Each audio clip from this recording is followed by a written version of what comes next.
إن لله عبادا فطنا طلقوا الدنيا وخافوا الفتنا نظروا فيها فلما علموا بسم الله الرحمن الرحيم. Alhamdulillah, wassalatu wassalamu. Two, I think his name is, let's see here, it's Zulfitareen.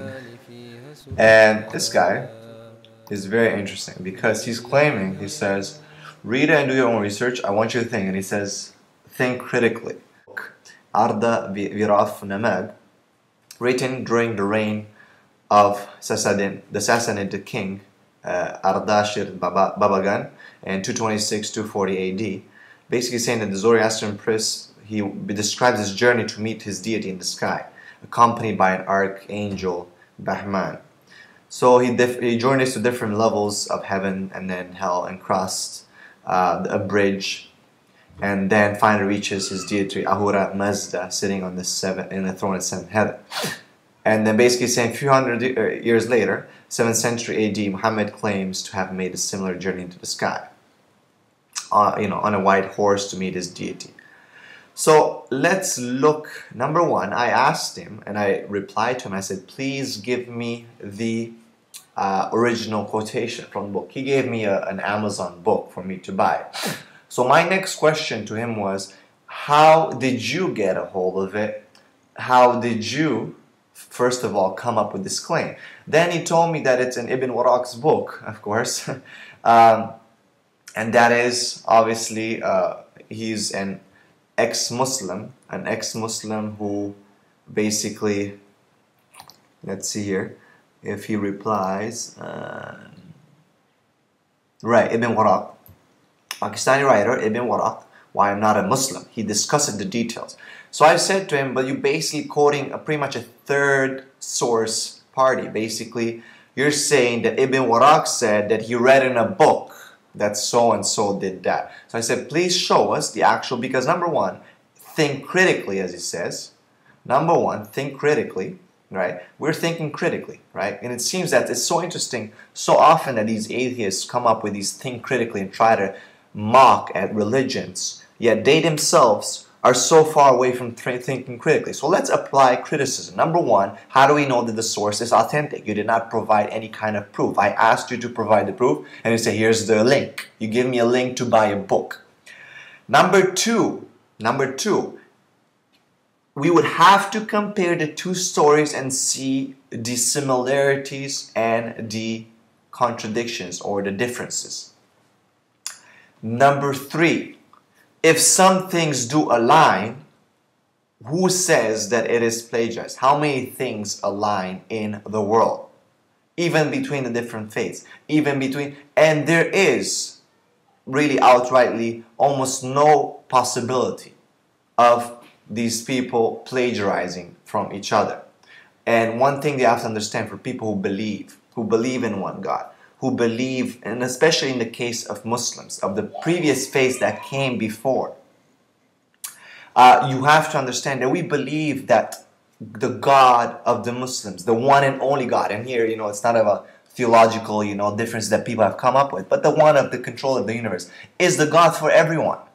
And that He sent prophets before, and He sent people, and that certain things, such as how the messages came, such as prophecies, such as all things that are common to all of them. So you cannot say, oh, it was plagiarized. How can he plagiarize? For example, if the same author tells the same story, or stories that are similar to different people, and the different people then recount these stories and talk about these stories, you cannot say that they plagiarize from each other, especially if the author is the same, and they heard the story from the same person.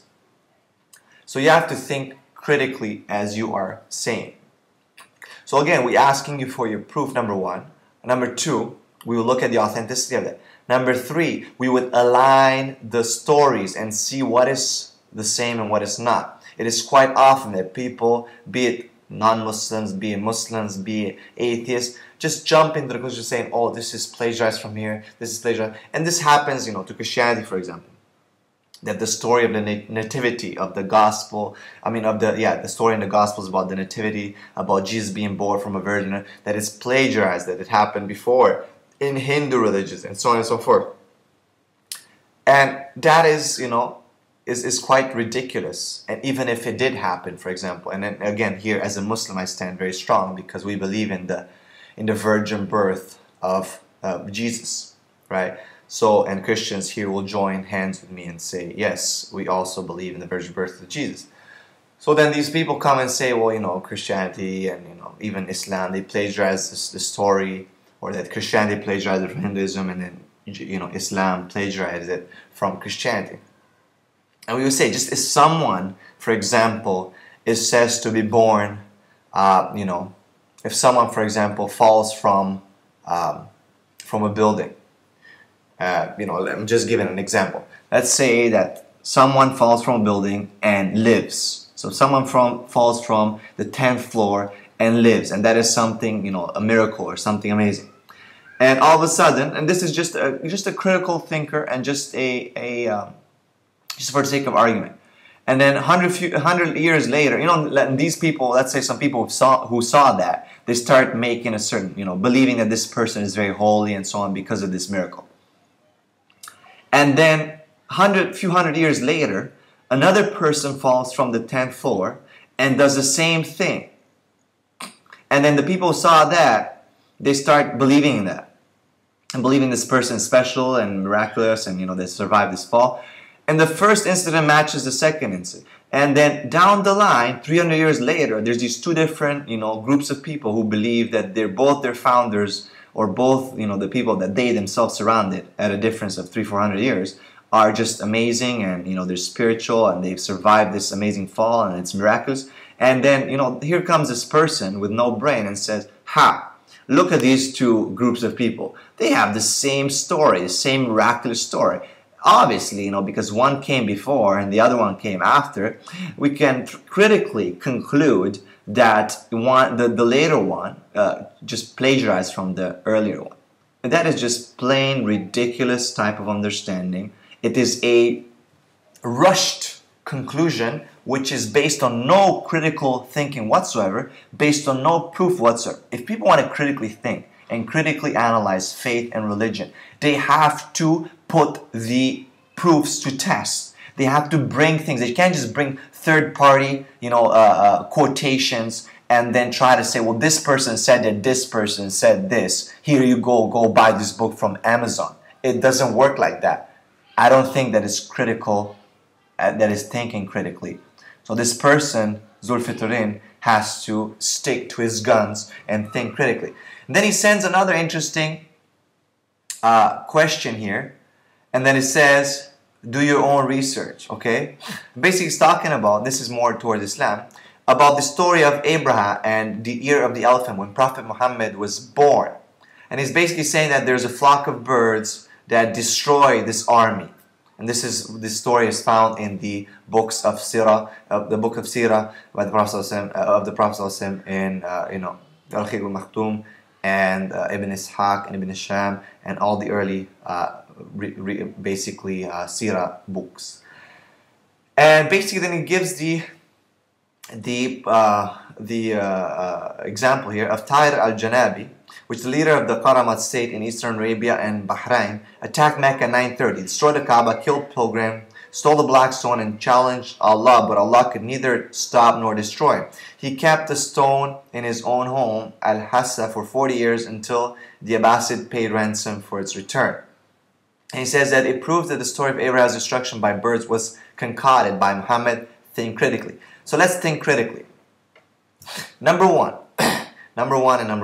Where, anywhere does it say that Allah defended the Kaaba, or that He will defend the Kaaba forever? That He will always, anytime anyone tries to attack the Kaaba or something happens in the Kaaba, Allah will defend the Kaaba and send, for example, a bunch of birds to defend the Kaaba. In 1979, Muhammad ibn Junayn attacked the Kaaba, seized the Kaaba, and they were killed, pilgrims were killed. There are people who were killed claiming that they are the Mahdi, that they have the Mahdi. Then commandos stormed the Kaaba, flooded Kaaba, electrocuted those people, killed those people, and so on and so forth. Blood was being spilled in the Kaaba. The Kaaba was taken, it was taken as a hostage.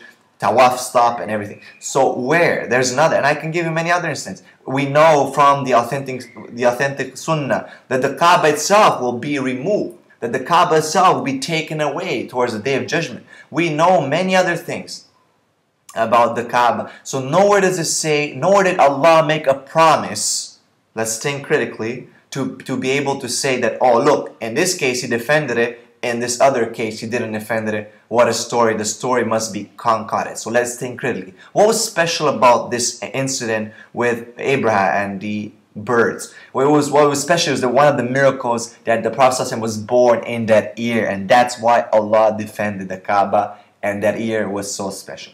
So please think critically, Mr. Zulfitareen, and stop spreading your not so critically thinking around YouTube. And please procure some proofs, not just links, about Amazon. Assalamu alaikum to everyone. وخافوا الفتنا نظروا فيها فلما علموا أنها ليس